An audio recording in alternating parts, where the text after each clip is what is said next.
ការចាប់ផ្ដើមមកហើយចឹងបងប្អូនត្រូវសង្កេតមើលថាតើផ្កាចន្ទិរបស់យើងនឹងសម្បូរទៅដោយផ្កាអត់ទ្វេភេទឬក៏ផ្កាទ្វេភេទហ្នឹងមកបានច្រើនបានប្រមាណបាទចឹងបងប្អូនមកមើលទាំងអស់គ្នាហើយសម្រាប់ផ្កាសហ្នឹងគឺវាតម្រិចបងប្អូនវារីកបាន2 3ថ្ងៃហើយនៅពេលដែលវារីកបានចន្លោះពីចិត្តមកទឹកថា5 6ថ្ងៃគឺវាឡើងក្រហមបាទនេះឥឡូវយើងមកមើលទាំងអស់គ្នាតើផ្កាទ្វេភេទនិងផ្កាដែលអត់ទ្វេភេទហ្នឹងខុសគ្នាបែបម៉េចផ្កាទ្វេភេទគឺមានមជុល2បងប្អូននេះឃើញទេបងប្អូននេះមជុល2ហ្នឹងគឺជាផ្កាទ្វេភេទផ្កាដែលអាចបង្កកើតក្តឹបចន្ទទីឲ្យបងប្អូនតែបើសិនជាផ្កាណាដែលមានមជុលតែមួយទេគឺផ្កាហ្នឹងគឺមិនមែនជាផ្កាទ្វេភេទទេគឺគេហៅថាផ្កាអទ្វេភេទ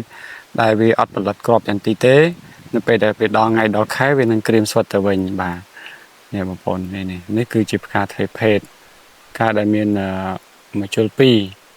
ផ្កាដែលមានមជុល2គឺជាផ្កាទ្វេភេទហើយផ្កាដែលមានមជុលតែមួយនេះគឺជាផ្កាអត់ទ្វេភេទបាទ